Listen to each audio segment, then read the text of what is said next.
اگلی آیت ہے آیت نمبر 153، یا ایھا الذین آمنوا استعینوا بالصبر والصلاۃ، اے ایمان والو صبر اور نماز سے مدد حاصل کرو، بے شک اللہ صبر کرنے والوں کے ساتھ ہے۔ اور جو لوگ اللہ کے راستے میں قتل ہوں ان کو مردہ نہ کہو، دراصل وہ زندہ ہیں مگر تم کو ان کی زندگی کا احساس نہیں ہے۔ اور دیکھو ہم تمہیں آزمائیں گے ضرور، کبھی کچھ خوف سے اور کبھی بھوک سے اور کبھی مال اور جان اور پھلوں میں کمی کر کے، اور جو لوگ ایسے حالات میں صبر سے کام لیں ان کو خوشخبری سنا دو۔ اب یہ جو اس صورت میں جو بحث آ رہی تھی بنی اسرائیل کے ساتھ، مختلف نشانیاں وغیرہ وہ ختم ہوئیں، اب جہاد کی اور شہداء کی فضائل جو ہیں وہ بتائے جا رہی ہیں۔ تو اللہ تعالیٰ نے صبر کی تاکید سے یہاں پر سلسلہ کلام کا آغاز کیا ہے، کیونکہ یہ دور وہ ہے جس میں مسلمانوں کو اپنے دین پر عمل کرنے میں اور اس کی تبلیغ میں دشمنوں کی طرف سے طرح طرح کی رکاوٹیں پیش آ رہی تھیں۔ اسی زمانے میں جنگوں کا سلسلہ بھی جاری تھا، بدر ہوئی، احد ہوئی، خندق ہوئی، تو یہ سلسلے چل پڑے تھے اور بہت سی سختیاں برداشت کرنی پڑ رہی تھیں۔ جنگوں میں اپنے عزیز رشتہ دار اور دوست بھی شہید ہو رہے تھے، لہٰذا مسلمانوں کو تلقین کی جا رہی ہے کہ دین حق کے راستے میں یہ آزمائشیں تو پیش آنی ہیں، تو ایک مومن کا کام کیا ہے کہ وہ اللہ کی مشیت پر راضی رہے اور صبر کا مظاہرہ کرے۔ اب صبر کا مطلب یہ نہیں ہے کہ انسان کسی تکلیف یا صدمے پر روئے نہیں، یعنی کہ صدمہ پہنچا اب رونا نہیں ہے، یہ مطلب نہیں ہے۔ صدمے کی بات پر رنج کرنا انسان کی فطرت میں داخل ہے، شریعت نے اس پر کوئی پابندی نہیں لگائی۔ جو رونا بے اختیار آ جائے وہ بے صبری میں داخل نہیں۔ البتہ صبر کا مطلب یہ ہے کہ صدمے کے باوجود اللہ تعالیٰ سے کوئی شکوہ نہ ہو، بلکہ اللہ تعالیٰ کے فیصلے پر انسان عقلی طور پر راضی رہے، یعنی کہ راضی رہے کہ اللہ کی رضا یہی تھی، شکوے نہ کرتا پھرے کہ یہ کیوں ہوا، کیوں ایسا کیا گیا، ایسا نہ ہوتا تو یہ ہو جاتا، وہ ہو جاتا، ایسی بات نہیں ہے۔ رونا ایک فطری چیز ہے لیکن شکوے نہیں کرنے۔ تو اللہ تعالیٰ اس کی مثال ایسے سمجھیں کہ جیسے کوئی ڈاکٹر آپریشن کرتا ہے تو انسان کو تکلیف تو ہوتی ہے، بعض اوقات اس تکلیف کی وجہ سے وہ بے ساختہ چلا بھی اٹھتا ہے، لیکن اسے ڈاکٹر سے شکایت نہیں ہوتی، کیونکہ اسے یقین ہوتا ہے کہ وہ جو کچھ کر رہا ہے وہ اس کی ہمدردی میں کر رہا ہے، اور اس کی مصلحت کا تقاضا یہ ہے کہ تکلیف کو برداشت کرنا ہے، وہ اسی کی خاطر کر رہا ہے۔ تو اللہ پاک بھی انسانوں کی بھلائی کے لیے، ان کو درجات دینے کے لیے جو کوئی آزمائشیں تکلیفیں دیتے ہیں تو اس میں انسانوں ہی کا فائدہ ہوتا ہے۔ تو اب اللہ پاک نے یہ جو کہا نا کہ الذین اذا اصابتہم، آیت نمبر 156، کہ یہ وہ لوگ ہیں جب ان کو کوئی مصیبت پہنچتی ہے تو یہ کہتے ہیں کہ ہم سب اللہ ہی کے ہیں اور ہم کو اللہ ہی کی طرف لوٹ کر جانا ہے۔ اللہ تعالیٰ فرماتے ہیں یہ جو جملہ ہے نا، انا للہ و انا الیہ راجعون، پہلا جو اس میں اس بات کا اظہار ہے کہ ہم سب اللہ کی ملکیت میں ہیں، تو ہمارے بارے میں ہر فیصلے کا اختیار کس کو ہوا؟ اللہ کو ہوا، کیونکہ وہ ہمارا مالک ہے۔ انا للہ، ہم اللہ ہی کے لیے ہیں۔ تو یہ بات کہہ کہ اللہ اپنا آپ اللہ کے سپرد کر دیتا ہے کہ میرا مالک اللہ ہے، تو میرے بارے میں ہر فیصلے کا اختیار اسی کو ہے۔ تو ہم اب وہ جو بھی فیصلہ کر رہا ہے اب ہمیں وہ برا نہیں لگ رہا، وہ ہمارا برا نہیں چاہتا، اس لیے جو بھی وہ فیصلہ کرے گا اس میں ہمارے لیے مصلحت ہوگی، چاہے وہ مصلحت ہمیں سمجھ میں آ رہی ہے یا نہیں آ رہی۔ اور پھر دوسری بات یہ کہ جب وہ بندہ یہ کہتا ہے انا الیہ راجعون، اسی کی طرف ہم نے لوٹ کر جانا ہے، تو گویا کہ جب کسی عزیز رشتہ دار کی موت کی ہوتی ہے، جدائی ہوتی ہے، تو انسان یہ جب بولتا ہے تو اسے یہ صبر آ جاتا ہے کہ اگر وہ یہاں سے چلا گیا ہے تو ایک دن ہم نے بھی ادھر ہی جانا ہے، تو وہ عارضی جدائی ہے، وہاں پر ہماری ملاقات ہو جائے گی، ہمیشہ کے لیے ہم جدا نہیں ہوئے۔ تو اسی وجہ سے اس آیت کے پڑھنے سے صبر آ جاتا ہے۔ جب کسی کو صبر نہ آ رہا ہو، اس کو بار بار دہرایا جائے انا للہ و انا الیہ راجعون، تو پھر صبر اللہ تعالیٰ دل میں ڈال دیتے ہیں۔ اب اللہ پاک فرماتے ہیں کہ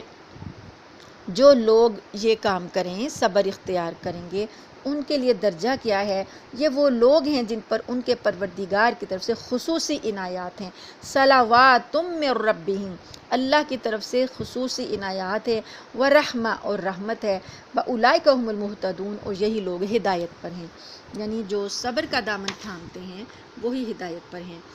آگے اگلی آیت ہے 158، بے شک صفا اور مروہ اللہ کی نشانیوں میں سے ہیں، لہٰذا جو شخص بھی بیت اللہ کا حج کرے یا عمرہ کرے تو اس کے لیے اس بات میں کوئی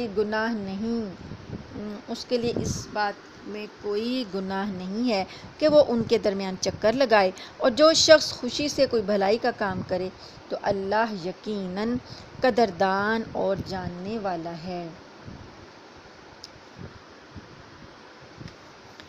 اب صفا اور مروہ مکہ کی دو پہاڑیاں ہیں، پتہ ہے سب کو آپ کو کہ صفا اور مروہ مکہ کی دو پہاڑیاں ہیں۔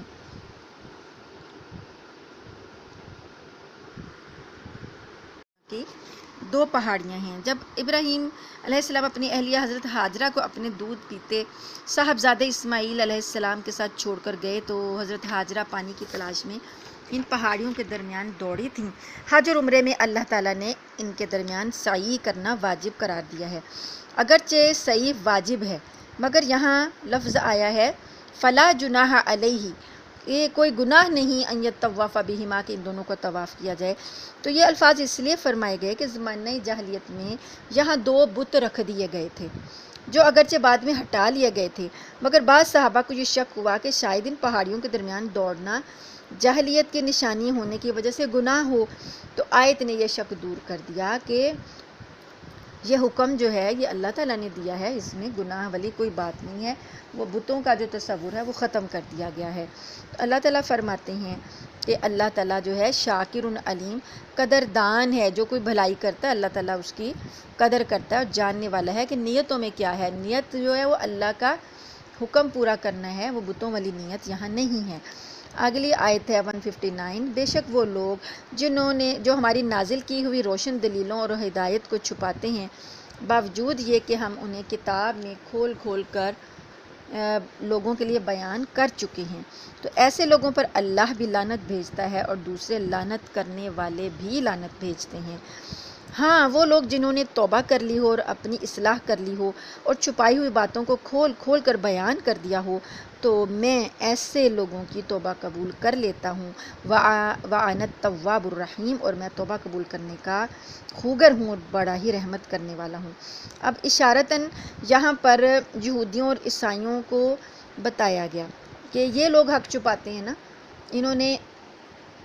جو نازل کیا اللہ پاک نے ان کی کتابوں میں یہ بتایا گیا تھا آخری نبی آئیں گے، یہ بھی بتایا گیا تھا، بشارت دی گئی تھی کہ ان پر قرآن نازل ہوگا، یہ بھی بتایا گیا تھا کہ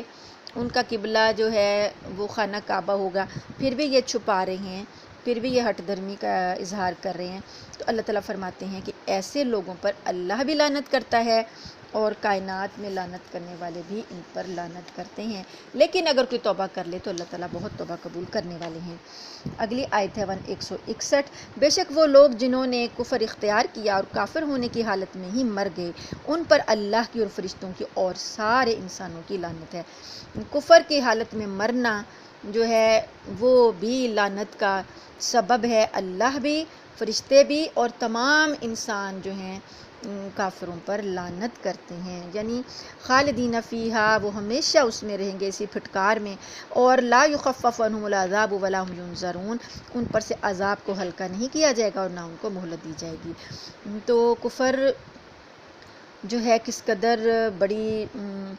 تباہی ہے کہ اس حالت میں جو مر گیا وہ ہمیشہ ہمیشہ کی لعنت کا شکار ہے، ہمیشہ ہمیشہ کی عذاب کا شکار ہے۔ اللہ تعالی ہمیں محفوظ رکھے اور ہمیں ایمان کی سلامتی پر موت آئے اور ایمان پر ہدایت پر ہمارا مرنا اللہ تعالی ہمارے نصیب میں کر دے۔ اگلی آیت ہے 163 نمبر آیت، بے شک وَإِلَٰهُكُمْ إِلَٰهٌ وَاحِدٌ لَا إِلَٰهَ إِلَّا هُوَ الرَّحْمَٰنُ الرَّحِيمُ، بے شک تمہارا خدا ایک ہی خدا ہے، اس کے سوا کوئی خدا نہیں، جو سب پر مہربان، بہت مہربان ہے۔ یہ آیت جو ہے وہ الہکم الہ واحد، اللہ تعالیٰ کی توحید کا اعلان کر رہی ہے، اور ساتھ ہی اس کے میں اللہ تعالیٰ کے دو نام الرحمن اور الرحیم، جو کہ میں نے اس کے شروع میں، کلاس کے شروع میں بڑی ڈیٹیل سے آپ کو بتایا تھا، ان دونوں ناموں کا بھی ذکر ہے کہ اللہ پاک نے اپنا نام کے ساتھ رحمان اور رحیم لگا کر اپنا الہ ہونا، اللہ ہونا، اور اس کی دو صفات کا ذکر کر کے ہم پر بڑا احسان کیا ہے۔ آگے اللہ تعالیٰ فرماتے ہیں، بے شک آسمانوں اور زمین کی تخلیق میں، رات دن کے لگاتار آنے جانے میں، ان کشتیوں میں جو لوگوں کے فائدے کا سامان لے کر سمندر میں تیرتی ہیں، اس پانی میں جو اللہ نے آسمان سے اتارا اور اس کے ذریعے زمین کو اس کے مردہ ہو جانے کے بعد زندگی بخشی، اور اس میں ہر قسم کے جانور پھیلا دیے، اور ہواؤں کی گردش میں، اور ان بادلوں میں جو آسمان اور زمین کے درمیان تابع دار بن کر کام میں لگے ہوئے ہیں، ان لوگوں کے لیے نشانیاں ہی نشانیاں ہیں جو اپنی عقل سے کام لیتے ہیں۔ یہ آیت انسان کو اللہ تعالیٰ کی توحید پہچاننے میں بہت بڑی معاون ہے۔ پہلے آیت میں اللہ نے کہہ دیا نا کہ وہ ایک خدا ہے، ایک واحد ہے وہ، تو اب اللہ پاک نے کائنات کی چیزوں کی مثال دے کر دعوت فکر دے دی کہ اس کائنات کو دیکھو گے تو پہچان لوگے کہ واقعی خدا ایک ہے۔ ان سب چیزوں میں جو ہے آسمانوں کو دیکھو، زمین کو دیکھو، دن اور رات کا آنا جانا دیکھو، کشتیوں کو دیکھو جو سمندر میں تیر رہی ہیں، اور بارش کو دیکھو، زمین کو جو مردہ ہونے کے بعد دوبارہ زندہ ہو جاتی ہے، تو زمین کے اندر جو جانور اللہ نے پھیلا دیے، ہوائیں کیسے گردش کرتی ہیں، بادلوں کو دیکھو جو آسمان اور زمین کے درمیان تیرتے ہیں اور بالکل اللہ کے تابع داری میں ہیں،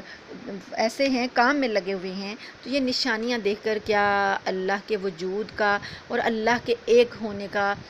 سبق نہیں ملتا؟ کیا یہ نشانیاں دیکھ کر بھی بندے کو پتہ نہیں چلتا کہ اللہ واقعی ایک ہے؟ تو اللہ نے فرمایا کہ یہ بہت نشانیاں کن کے لیے ہیں؟ اہل عقل کے لیے۔ لآیات لقوم یعقلون، یعنی جو ان نشانیوں پر غور نہیں کرتے وہ پھر بے عقل ہیں، عقل مند ہی جو ہیں ان نشانیوں سے سبق لیتے ہیں۔ اور اس کے باوجود اگلی آیت، اور اس کے باوجود لوگوں میں کچھ وہ بھی ہیں جو اللہ کے علاوہ دوسروں کو اس کی خدائی میں اس طرح شریک قرار دیتے ہیں کہ ان سے ایسی محبت رکھتے ہیں جیسے اللہ کی محبت رکھنی چاہیے۔ اور جو لوگ ایمان لا چکے ہیں وہ اللہ ہی سے سب سے زیادہ محبت رکھتے ہیں، اور کاش کہ یہ ظالم جب دنیا میں کوئی تکلیف دیکھتے اسی وقت یہ سمجھ لیا کریں کہ تمام تر طاقت اللہ ہی کو حاصل ہے، اور یہ کہ اللہ کا عذاب آخرت میں اس وقت بڑا سخت ہوگا۔ تو یہاں پر توحید کا سبق دینے کے بعد اللہ تعالیٰ نے مشرک لوگ جو ہیں، جو کہ اللہ کو چھوڑ کر کسی اور کو معبود بنا لیتے ہیں، اللہ تعالیٰ نے بتایا کہ وہ ان سے ایسی محبت کرتے ہیں، اپنے شریکوں سے، اپنے معبودان باطل سے ایسی محبت کرتے ہیں جیسے کہ اللہ سے محبت کرنے کا حق ہے۔ تو اللہ فرماتے ہیں لیکن مومن جو ہیں، والذین آمنوا اشد حبا للہ، مومن لوگ جو ہیں وہ اللہ کی محبت میں بہت شدید ہیں۔ تو کاش کہ وہ لوگ جو ظلم کر رہے ہیں وہ دیکھیں گے کہ جب عذاب آئے گا تب انہیں پتہ چل جائے گا کہ ساری کی ساری قوتیں اللہ ہی کے لیے ہیں۔ اگلی آیت ہے آیت نمبر 166، جب وہ پیشوا جن کے پیچھے یہ لوگ چلتے رہے، یعنی یہ معبودان باطل جن کے پیچھے یہ لوگ چلتے رہے، جب یہ پیشوا ان کے اپنے پیروکاروں سے مکمل بے تعلقی کا اعلان کریں گے، اور یہ سب لوگ عذاب کو اپنی آنکھوں کے سامنے دیکھ لیں گے، اور ان کے باہمی رشتے کٹ کر رہ جائیں گے، اور جنہوں نے ان پیشواؤں کی پیروی کی تھی وہ کہیں گے کہ کاش ہمیں ایک مرتبہ پھر دنیا میں لوٹنے کا موقع دے دیا جائے تو ہم بھی ان پیشواؤں سے اسی طرح بے تعلقی کا اعلان کریں گے جیسے انہوں نے ہم سے آج بے تعلقی کا اعلان کیا ہے۔ اس طرح اللہ نے دکھا دے گا کہ ان کے اعمال ان کے لیے حسرت ہی حسرت بن چکے ہیں، اور اب وہ کسی صورت دوزخ سے نکلنے والے نہیں ہیں۔ یعنی یہ مشرکین جو ہیں، اللہ کے ساتھ شرک کرنے والے جو ہیں، جب قیامت میں دیکھیں گے نا کہ جن کو یہ اپنا پیشوا بنائے بیٹھے تھے وہ پیشوا بھی اللہ کے پاس جا کر ان سے لا تعلقی کا اظہار کر دیں گے اور کہیں گے کہ ہم تو تمہیں نہیں جانتے کہ تم کون ہو، اور ہم نے تو تمہیں حکم نہیں دیا تھا کہ تم ہماری پیروی کرو، تم خود ہی اپنے مرضی سے ہمارے پیچھے چلے تھے۔ تو یہ بیچارے پھر ہکے بکے رہ جائیں گے کہ یہ جن کا ہم دم بھرتے رہے آج انہوں نے بیزاری ظاہر کر دی۔ اس وقت پھر یہ کہیں گے کہ کاش ایک دفعہ ہمیں زمین میں اللہ تعالیٰ لوٹنا نصیب کر دے تو ہم بھی واپس دنیا میں جا کر ان سے اسی طرح بیزاری کا اظہار کریں گے، لیکن اللہ فرماتے ہیں کہ ایسا نہیں ہوگا۔ اس وقت پھر ان کے اعمال حسرتیں بنا بنا کر ان پر پیش کیے جائیں گے۔ جیسا کہ انسان کا کوئی نقصان ہو جاتا ہے تو اس کے دل میں حسرت آتی ہے، حسرت رہ جاتی ہے کہ کاش میں نے یہ نہ کیا ہوتا، کاش میں ایسا کر لیتا، کاش میں ویسا کر لیتا۔ تو یہ حسرت جو ہے اس وقت اعمال پر آئے گی، کافروں کے اعمال پر۔ وہ کہیں گے کہ کاش ہم نے ان کی پیروی نہ کی ہوتی، کاش ہم ان کے پیچھے نہ چلے ہوتے۔ اس طرح اللہ فرماتے ہیں، اور ان کو آگ سے نہیں نکالا جائے گا، وہ آگ سے نکلنے والے نہیں ہیں حسرت کرنے کے باوجود بھی۔ اس کے بعد اللہ پاک نے حکم دیا، آیت نمبر 168 اور 169، اے لوگو جو زمین میں حلال اور پاکیزہ چیزیں ہیں وہ کھاؤ اور شیطان کے نقش قدم پر نہ چلو، یقین جانو کہ وہ تمہارا کھلا دشمن ہے، وہ تو تم کو یہی حکم دے گا کہ تم بدی اور بے حیائی کے کام کرو، اللہ کے ذمے وہ باتیں لگاؤ جن کا تمہیں علم نہیں۔ اب حلال اور حرام کے جو فیصلے ہیں یہ مشرکین عرب نے خود ہی کر لیے تھے، خود ہی فیصلے گھڑ رکھے تھے۔ مثلا مردار جانور کو کھانا ان کے نزدیک جائز تھا، مگر بہت سے حلال جانوروں کو انہوں نے اپنے اوپر حرام کر رکھا تھا۔ تو یہ تفصیل انشاءاللہ آگے سورہ انعام میں آئے گی کہ کیا حلال ہے اور کیا حرام ہے۔ تو اللہ فرماتے ہیں کہ زمین میں جو بھی حلال چیزیں ہیں، پاکیزہ چیزیں، وہ کھاؤ، شیطان کی پیروی نہ کرو۔ شیطان تو تم کو برائی اور بے حیائی کا حکم دیتا ہے۔ اور جب ان کافروں سے کہا جاتا ہے کہ اس کلام کی پیروی کرو جو اللہ نے اتارا ہے، تو وہ کہتے ہیں کہ نہیں، ہم تو ان باتوں کی پیروی کریں گے جن پر ہم نے اپنے باپ دادوں کو پایا ہے۔ بھلا کیا اس صورت میں بھی جب کہ ان کے باپ دادا ذرا بھی دین کی سمجھ نہ رکھتے ہوں اور انہوں نے کوئی آسمانی ہدایت بھی حاصل نہ کی ہو، اور جن لوگوں نے کفر کو اپنا لیا ہے ان کو حق کی دعوت دینے کی مثال کچھ ایسی ہے جیسے کوئی شخص ان جانوروں کو زور زور سے بلائے جو ہانک پکار کے سوا کچھ نہیں سنتے۔ یہ بہرے ہیں، گونگے، اندھے ہیں، لہٰذا کچھ نہیں سمجھتے۔ اب کافروں کو اللہ پاک نے مثال دی کہ یہ گونگے، بہرے، اندھے ہیں۔ جیسے جانور کو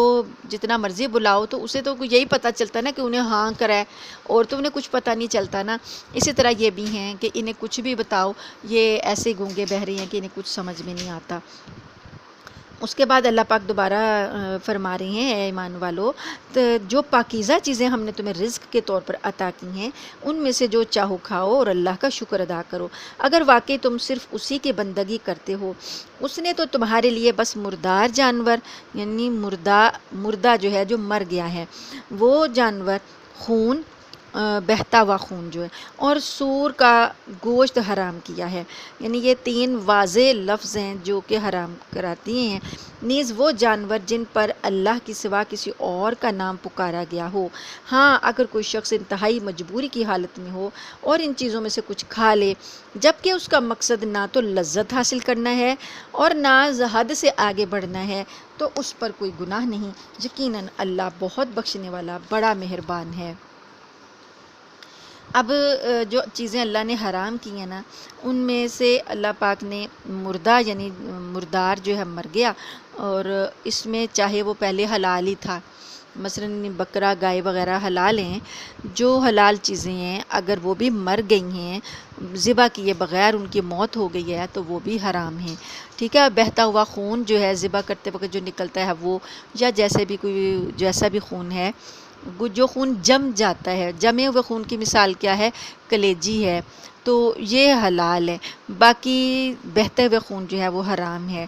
اسی طریقے سے اللہ پاک نے اب آگے سورہ انعام میں زیادہ تفصیل آئے گی، اور ایک چیز جو ہے وہ یہ کہ جس جانور پر اللہ کے سوا کسی اور کا نام پکارا گیا ہو، اللہ کے سوا کسی اور نام کے لیے کوئی ذبح کر دیا، حلال تھا، بکری حلال تھی، گائے حلال تھی، لیکن اس پر بسم اللہ اللہ اکبر نہیں پڑا، بلکہ کسی کی خوشنودی کے لیے کسی پیر کو راضی کرنے کے لیے، کسی بزرگ کو راضی کرنے کے لیے اس کا نام لے کے اس کے نام کا قربانی کر دی، یا کسی جو یہ بتوں کی قربانیاں کرتے تھے یا چڑھاوے چڑھانے کے لیے جو بھی حلال چیز ہے اس کے اوپر کسی اللہ کو چھوڑ کر کسی اور کا نام لے کر اس کو استعمال کیا تو وہ بھی حرام کے زمرے میں آ جائے گا۔ آگے اللہ پاک فرماتے ہیں حقیقت یہ ہے کہ جو لوگ اللہ کی نازل کی ہوئی کتاب کو چھپاتے ہیں اور اس کے بدلے تھوڑی سی قیمت وصول کر لیتے ہیں تو وہ اپنے پیٹ میں آگ کے سوا کچھ نہیں بھر رہے۔ قیامت کے دن اللہ ان سے کلام بھی نہیں کرے گا اور نہ ان کو پاک کرے گا، اور ان کے لیے دردناک عذاب ہے۔ یہ وہ لوگ ہیں جنہوں نے ہدایت کے بدلے گمراہی اور مغفرت کے بدلے عذاب کی خریداری کر لی ہے۔ چنانچہ دیکھو، اندازہ کرو کہ یہ دوزخ کی آگ سہنے کے لیے کتنے تیار ہیں۔ یہ سب کچھ اس لیے ہوگا کہ اللہ نے حق پر مشتمل کتاب اتاری ہے، اور جن لوگوں نے ایسی کتاب کے بارے میں مخالفت کا رویہ اختیار کیا ہے وہ زدہ زدی میں بہت دور نکل گئے ہیں۔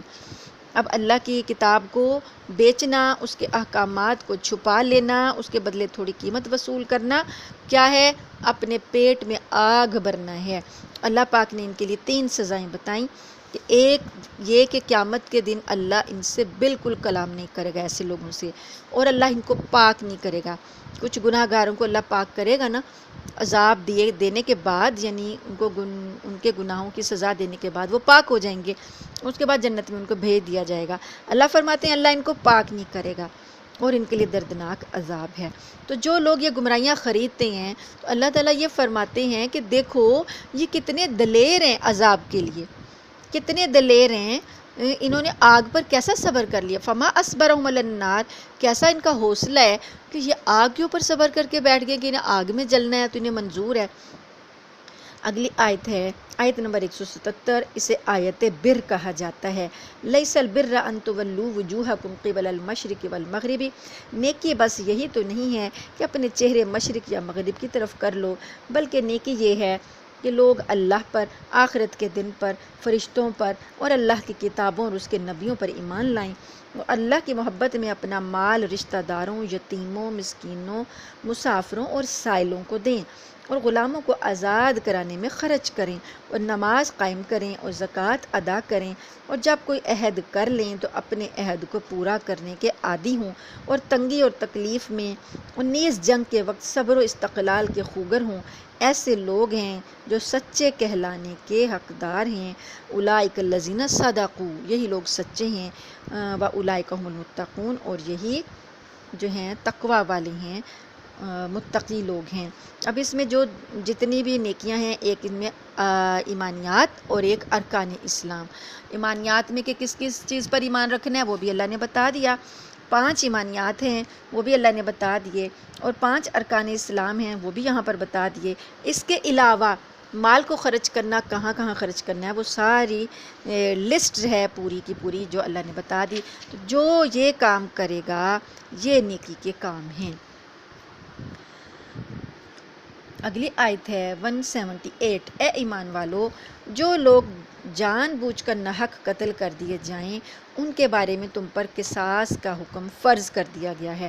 آزاد کے بدلے آزاد، غلام کے بدلے غلام، عورت کے بدلے عورت ہی کو قتل کیا جائے۔ پھر اگر قاتل کو اس کے بھائی یعنی مقتول کے جو وارث ہیں اس کی طرف سے کچھ معافی دے دی جائے تو معروف طریقے کے مطابق خون بہا کا مطالبہ کرنا وارث کا حق ہے، اور اسے خوش اسلوبی سے ادا کرنا قاتل کا فرض ہے۔ یہ تمہارے پروردگار کی طرف سے ایک آسانی پیدا کی گئی ہے اور ایک رحمت ہے، اس کے بعد بھی کوئی زیادتی کرے تو وہ دردناک عذاب کا مستحق ہے۔ اور اے عقل رکھنے والو، تمہارے لیے قصاص میں زندگی کا سامان ہے، امید ہے کہ تم اس کی خلاف ورزی سے بچو گے۔ اب قصاص کیا ہے؟ قصاص ہے برابر کا بدلہ لینا۔ تو یہ اس آیت میں حکم دیا گیا کہ اگر کسی شخص کو جان بوجھ کر ناحق قتل کر دیا جائے اور قاتل کا جرم ثابت ہو جائے تو مقتول کے وارث کو حق حاصل ہے کہ وہ قاتل سے قصاص کا مطالبہ کرے۔ قصاص کا کیا مطالبہ ہے؟ کہ بدلے میں اس کو قتل کیا جائے گا۔ لیکن اس میں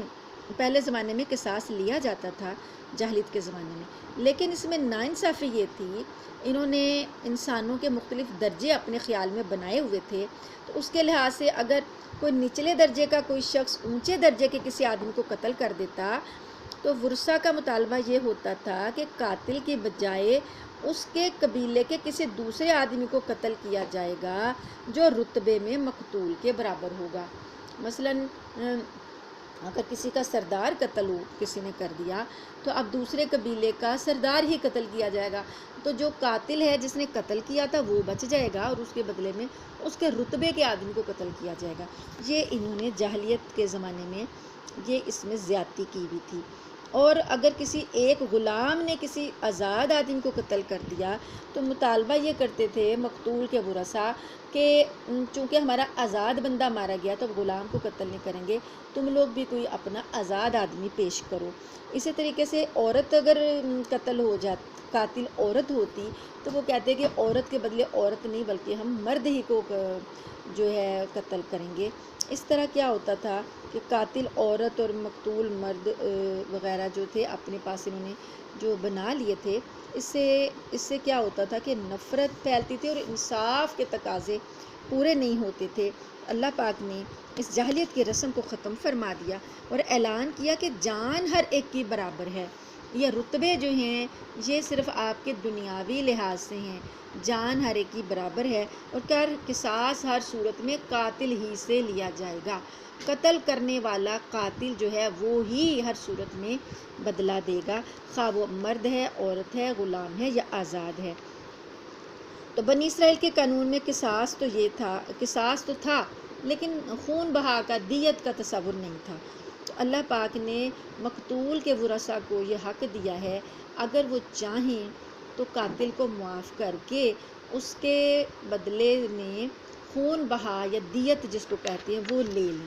اور وہ دیت پھر اب قاتل پر فرض ہے کہ وہ دیت جو معروف طریقے سے ہے وہ اس کو ادا کرے اور اپنی جان جو ہے وہ بچا لے۔ یہ دیت جو تھی چلی آ رہی تھی ادھر مکہ میں،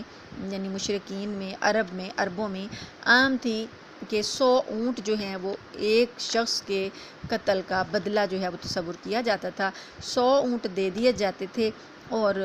یہ دیت اور خون بہا جو ہے وہ ادا ہو جاتا تھا۔ تو اللہ پاک نے فرمایا کہ رقم کی مقدار جو ہے وہ معقول ہو۔ اب یہ نہ ہو کہ معاف تو کر دی ہے لیکن اس کے بعد دیت میں اتنی زیادتی کر دی جائے کہ قاتل وہ ادا ہی نہ کر سکے، یا یہ ہے کہ دیت بھی لے لی جائے اور بعد میں پھر آدمی کے ساتھ دشمنی بھی رکھی جائے اور اس کو پھر موقع ملنے پر قتل بھی کر دیا جائے۔ دونوں صورتوں میں زیادتی کو اللہ پاک نے برداشت نہیں کیا، اور دونوں کو کہا ہے کہ زیادتی کوئی کسی پر نہیں کرے گا۔ دیت لے لی ہے تو اب قاتل کو معاف کر دیا جائے، اور اگر ان کا دل نہیں مانتا معاف کرنے کو، دیت وہ نہیں لینا چاہتے، قتل کے بدلے میں قتل ہی چاہتے ہیں، تو اس کی اجازت بھی دے دی گئی ہے۔ اس کے بعد اللہ نے فرمایا کہ قصاص میں زندگی ہے، یا اولی الالباب، اے عقل رکھنے والو تمہارے لیے قصاص میں زندگی ہے، لعلکم تتقون۔ اب یہ اعتراض یہ کیا جاتا ہے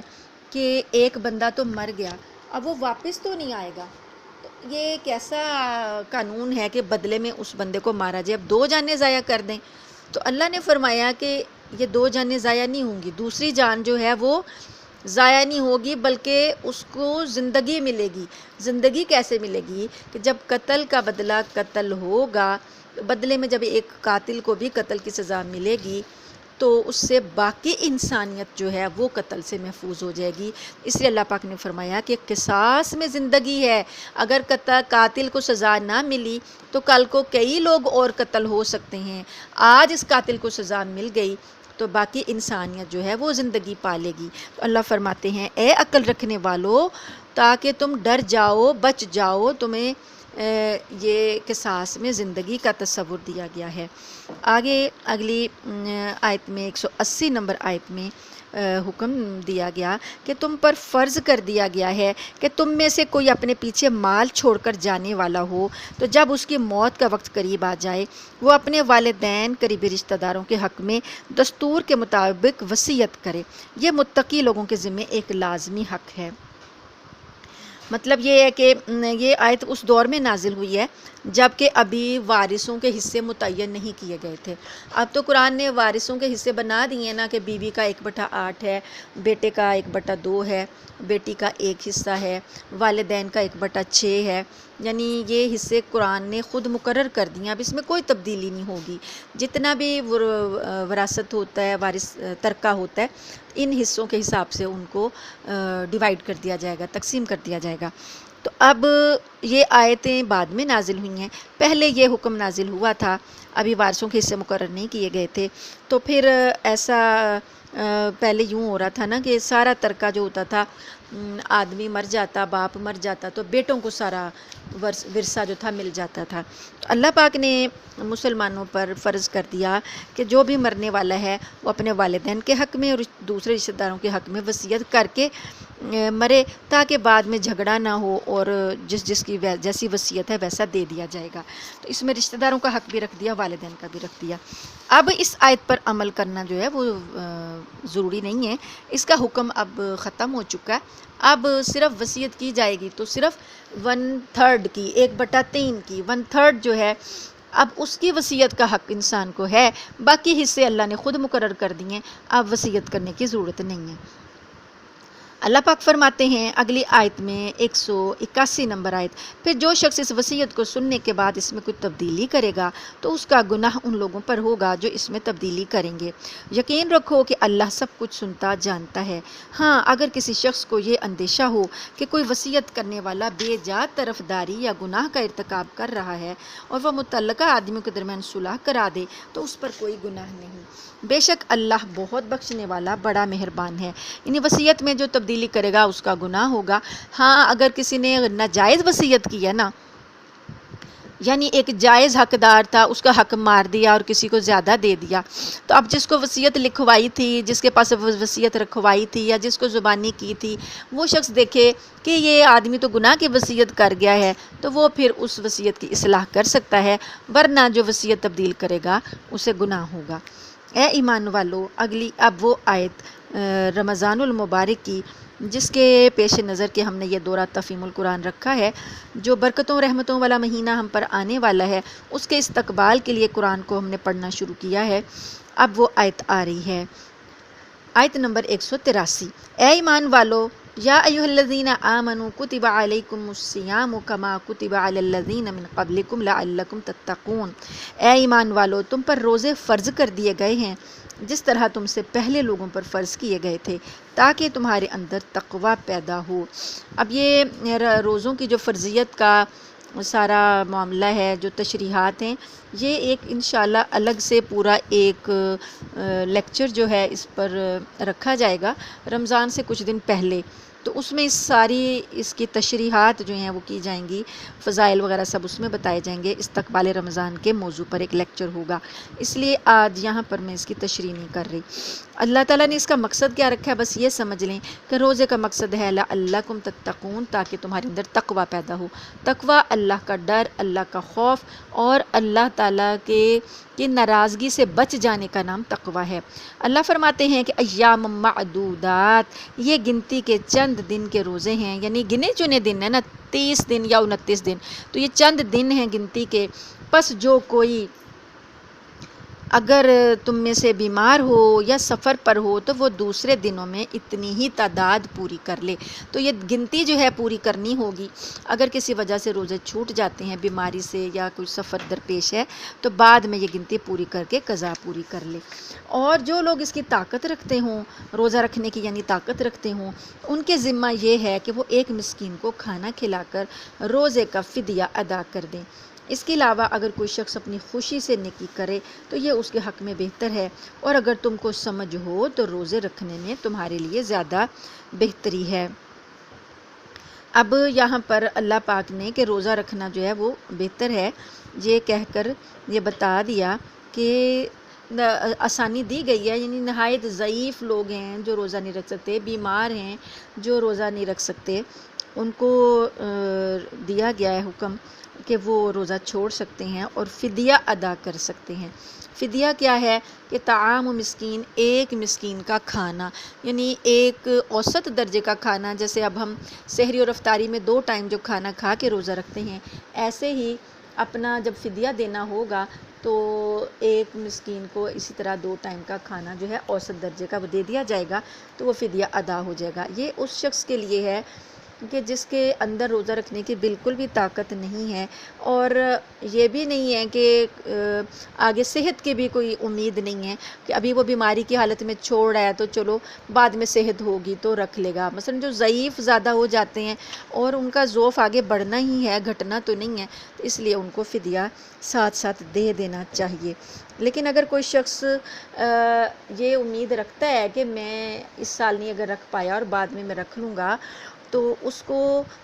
قضا کرنا ہے، لیکن اگر وہ بھی فدیہ دے دے تو اللہ پاک فرماتے ہیں جو کوئی خوشی سے نیکی کر لے، فمن تطوع خیرا، پس جو کوئی خوشی سے نیکی کر لے، فہو خیر لہ، تو وہ اس کے لیے بہتر ہے۔ آگے اللہ پاک فرماتے ہیں رمضان کی فضیلت آ رہی ہے، شہر رمضان الذی انزل فیہ القرآن، رمضان کا مہینہ وہ ہے جس میں قرآن نازل کیا گیا ہے، جو لوگوں کے لیے سراپا ہدایت اور ایسی روشن نشانیوں کا حامل ہے جو صحیح راستہ دکھاتی ہیں اور حق اور باطل کے درمیان 2 ٹوک فیصلہ کر دیتی ہیں۔ لہٰذا تم میں سے جو شخص بھی یہ مہینہ پائے وہ اس میں ضرور روزے رکھے، اور اگر کوئی شخص بیمار ہو یا سفر پر ہو وہ دوسرے دنوں میں اتنی ہی تعداد پوری کر لے۔ اللہ تمہارے ساتھ آسانی کا معاملہ کرنا چاہتا ہے اور تمہارے لیے مشکل پیدا کرنا نہیں چاہتا، تاکہ تم روزوں کی گنتی پوری کر لو، اور اللہ نے تمہیں جو راہ دکھائی اس پر اللہ کی تکبیر کہو، اور تاکہ تم شکر گزار بنو۔ اب یہ جو تکبیریں پڑھی جاتی ہیں نا عید میں، شکرانہ بھی ادا کیا جاتا ہے، فطرانہ بھی دیا جاتا ہے، شکرانے کے لیے ہم عید کی نماز بھی پڑھتے ہیں، خوشی بھی مناتے ہیں اور ساتھ تکبیرات بھی کہتے ہیں۔ تو یہ ایک لطیف سا اشارہ ہے کہ رمضان کے فوراً بعد جو عید کی نماز میں تکبیرات کہی جاتی ہیں ان کا ذکر بھی قرآن پاک سے ملتا ہے۔ اب اللہ تعالیٰ آگے فرما رہے ہیں کہ اے میرے پیغمبر، وَإِذَا سَأَلَكَ عِبَادِي عَنِّي فَإِنِّي قَرِيب، انتہائی خوبصورت اور بہت ہی پیاری آیات ہیں کہ اے میرے پیغمبر، جب میرے بندے آپ سے میرے بارے میں پوچھیں تو آپ ان سے کہہ دیجئے کہ میں اتنا قریب ہوں کہ جب کوئی مجھے پکارتا ہے تو میں پکارنے والے کی پکار سنتا ہوں۔ اجیب دعوت الداعی اذا دعانی، جب بھی کوئی پکارتا ہے تو میں پکارنے والے کی پکار سنتا ہوں۔ اللہ اتنا قریب ہے کہ ہمارے منہ سے اگر تکلیف کی حالت میں کوئی سسکی بھی نکل جاتی ہے، اللہ کا نام بھی نکلتا ہے تو اللہ اس کو سنتا ہے، لہٰذا وہ بھی میری بات دل سے قبول کر لیں اور مجھ پر ایمان لائیں تاکہ راہ راست پر آ جائیں۔ یہ آیت جو ہے اللہ کا اپنے بندے کے ساتھ دعا کا رابطہ جو ہے وہ مضبوط کرنے والی آیت ہے کہ اللہ کے سے دعا کر کے اپنی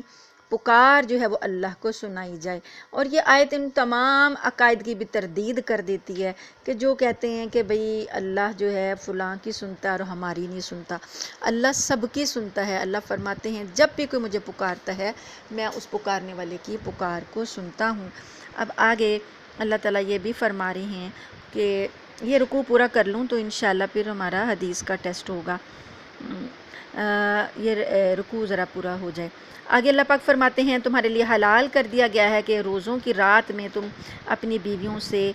صحبت کر لو، وہ تمہارے لیے لباس ہیں اور تم ان کے لیے لباس ہو۔ اللہ کو علم تھا کہ تم اپنے آپ سے خیانت کر رہے تھے، پھر اس نے تم پر عنایت کی اور تمہاری غلطی معاف فرما دی، چنانچہ تم اب ان سے صحبت کر لیا کرو اور جو کچھ اللہ نے تمہارے لیے لکھ رکھا ہے اسے طلب کرو۔ اب یہ تھا پہلے روزہ افطار کرنے کے بعد انسان جب تک جاگتا رہتا تھا نا تب تک اس کے لیے کھانا پینا اور بیوی سے صحبت کرنا جو تھا وہ حلال تھا، لیکن جیسے ہی بندہ سو جاتا تھا اس کے اگلے روزے کا وقت جو تھا وہ شروع ہو جاتا تھا۔ تو اس طرح سے کیا ہوا کہ کافی لوگوں سے جو پابندی تھی روزے کی اس میں غلطی ہو رہی تھی، نافرمانی ہو رہی تھی، تو اللہ پاک نے یہ پابندی اٹھا لی اور پوری رات تک کے لیے، جب تک کہ سحری کا وقت نہیں ہوتا تب تک کے لیے کھانا پینا اور ازدواجی تعلقات کو اللہ پاک نے بحال کر دیا، اور اللہ نے فرمایا کہ اللہ نے تمہارے لیے آسانی کر دی ہے، اور وَكُلُوا وَاشْرَبُوا حَتَّى يَتَبَيَّنَ لَكُمُ الْخَيْطُ الْأَبْيَضُ مِنَ الْخَيْطِ الْأَسْوَدِ مِنَ الْفَجْرِ، اب تم اس وقت تک کھاؤ پیو جب تک کہ صبح کی سفید دھاری سیاہ دھاری سے ممتاز ہو کر تم پر واضح نہ ہو جائے، یعنی سحری کا جو وقت ہوتا ہے جب کہ سخت اندھیرا ہوتا ہے تو اس کے درمیان میں ہلکی سی ایک روشنی جو ہے وہ نمایاں ہوتی ہے، وہ سحری کا وقت ہے، اس وقت تک کے لیے یہ چیزیں جو ہیں وہ حلال کر دی گئیں۔ تو اللہ فرماتے ہیں کہ اس کے بعد، اب سحری کے بعد پھر اگلی رات آنے تک روزہ کو پورا کرو، اور اپنی بیویوں سے اس وقت جو ہے ازدواجی تعلقات قائم نہ کرو جب کہ تم مسجدوں میں اعتکاف میں بیٹھے ہو، یعنی باقی رمضان کی راتوں میں جائز ہے، لیکن جب انسان مسجدوں میں اعتکاف میں بیٹھ جائے تو تب جو ہے بیویوں کے پاس آنا جانا جو ہے وہ جائز نہیں ہے۔ اللہ فرماتے ہیں کہ یہ اللہ کی حدیں ہیں، ان کے قریب نہ جانا، ان کی خلاف ورزی نہ کرنا۔ اسی طرح اللہ اپنی نشانیاں لوگوں کے سامنے کھول کھول کر بیان کرتا ہے تاکہ وہ تقوی اختیار کریں، اور آپس میں ایک دوسرے کا مال ناحق طریقوں سے نہ کھاؤ، اور نہ ان کا مقدمہ حاکموں کے پاس اس غرض سے لے جاؤ کہ لوگوں کے مال کا کچھ حصہ جانتے بوجھتے تم ہڑپ کرو۔ اور یہ جو ہے کہ جیسے رشوت ہے،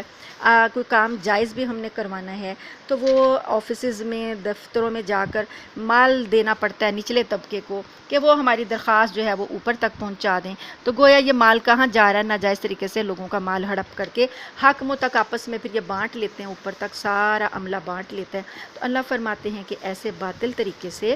اپنے لوگوں کے مال نہ کھاؤ، یہ گناہ ہے اور تم جانتے ہو، جان بوجھ کر تم یہ کرتے ہو۔ اللہ تعالیٰ سے دعا ہے کہ اللہ تعالیٰ ہمیں ان تمام احکامات پر عمل کرنے کی توفیق عطا فرمائے، اور ہمیں گناہوں سے بچا کر نیکیوں کی طرف اللہ تعالیٰ لے آئے، اور ہمیں عمل کرنے کی توفیق دے۔ آمین ثم آمین۔ وآخر دعوانا ان الحمد للہ رب العالمین۔